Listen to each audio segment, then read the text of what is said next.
Hello money team, how are you guys doing? I really hope that you're doing great.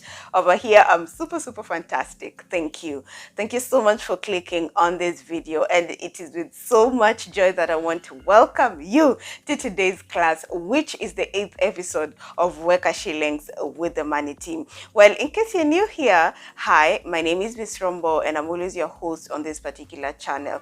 Well, of course, if you're new, you are hearing this for the first time. Well, Weka Shillings is a series dedicated towards talking about all things finances, and the goal here is to improve our future financial life. I'd really love you to be part of this journey. Now, in today's topic, we're going to be discussing about financial planning. That's basically just planning our finances. And without further ado, let's get to the video. Weka Shillings with the money team. Welcome back. Okay, so as I earlier on introduced the topic of discussion for today, it's called financial planning, and this is something that was brought to my attention by one of you, and I'm just going to give her a very quick shout out. Hi Gloria.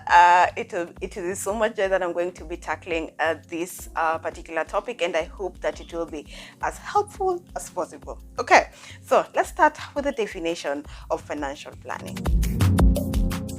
In very simple terms, a financial plan is just a clear picture of your current finances, your financial goals, and any strategies that you set to achieve these goals. Now, my key points here are finances, goals, and strategies, and that is what will come up with the whole concept of a financial plan.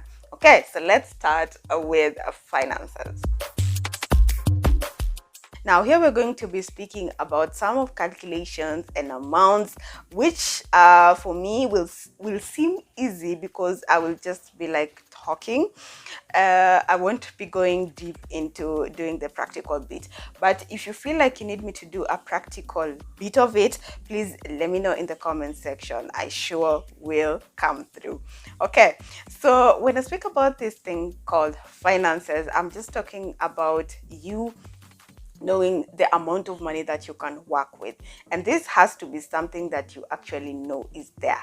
So how do we calculate, or how do we get this amount?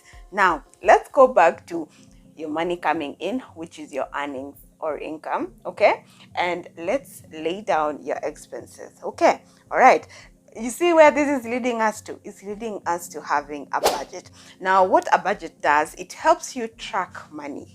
Like, you have your earnings and you have your spending, so it enables you to have control of how your money now will be going out. You can actually sit down and decide on what you can spend on and what you can't spend on, for you to actually get the difference of that and have an amount which we normally call savings at this particular point. And this is the money that you can actually plan with. I've talked about this. You can, if you are a starter, you can actually use the 50-30-20% rule. Now 50% is what goes into your basic needs. Okay, these are things like rent, transport, food, and all of that. Okay, and then 30% goes into your entertainment. I told you guys, you're budgeting a good budget. You should not be straining. You should still be able to give yourself at least a lifestyle that you're comfortable with, so that you don't feel like the money that you're saving ni kama unajinyima sana. Okay, so this 30% is for all that. That is where you get your money to do your nails. You can eat out, go to clubs, you know, buy yourself a handbag, you know, that particular thing. Okay, and then now 20% is it has gone to your savings. Now this 20%, if you go on and accumulate it for an entire year, then I think you can plan for something tangible. Okay, perfect. So now see, we have all our finances in check. Sindo, I've put on a ground that you can actually know what to do for you to get to this bit that we're going to be talking about in our next segment, which is your financial goals. Now, in this segment or portion of the class, we're going to be speaking about our financial goals. For you to clearly have an achievable goal, something that won't strain you as much, I'd advise you to have like your finances in check, know your current finances, which we have discussed in the previous segment, just like minutes ago.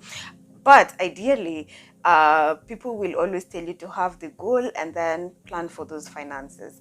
For me, I feel like that would be strenuous. So whichever way, I think I've just given you the baseline. You can actually set those goals and then maneuver through with your finances and then maybe get to where you're going.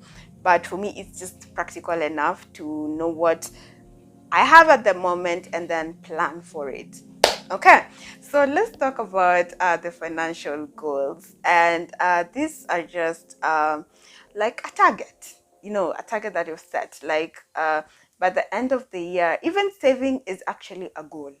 Like us, we are saving and we're saving this as a team. Okay, so in case you're new here, we are using a 50 bob 52-week challenge, and also we're using a daily plan. If that is something that you're interested in, we welcome you on board. All you have to do is open an Mshwari account or a KCB Target Savings account. I wish you the best of luck. And for us who are continuing saving, I hope that this video is a reminder for you to actually put in what you're supposed to put. Okay, back to the class where we were talking about our financial goals. Okay, so this is actually a target. Everyone has their own goal. So you just sit down and decide what you want to do this year. Like for me personally, I love to have yearly goals. So it could be monthly goals, it could be weekly goals, it could be a 5-year goal, whichever goal that you have set. I hope that you can work out your finances and you can achieve all those goals.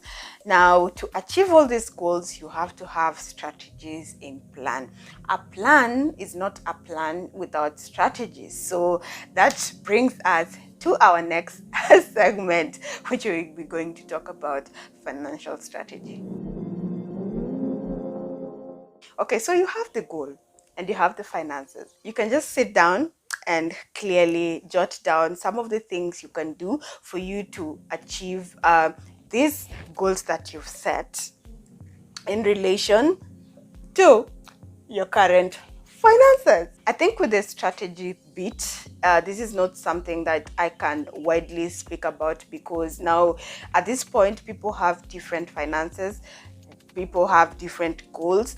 So whatever those things are, just make sure that you're coming up with very workable strategies. Again, you don't want to strain yourself. Although I'm not against you pushing yourself beyond your limits, that is also on the table. If you feel that you can work with that kind of pressure, then salute. Go on. All I want to say is I wish you the best of luck and I hope this class was really helpful. In case you have some questions, please pin them down for me in the comment section. I will for sure be with you in the comment section, or if it's a topic that I will find alarming and I would love to speak about, I will definitely answer all the questions in my next class. Okay, that has brought us to the end of this one. Thank you so much for always being here. It is always a pleasure having you around, and as I log off, as I always say, don't forget to be kind to one another, spread the love and happiness, and we definitely make this world a better place. Till next time, bye.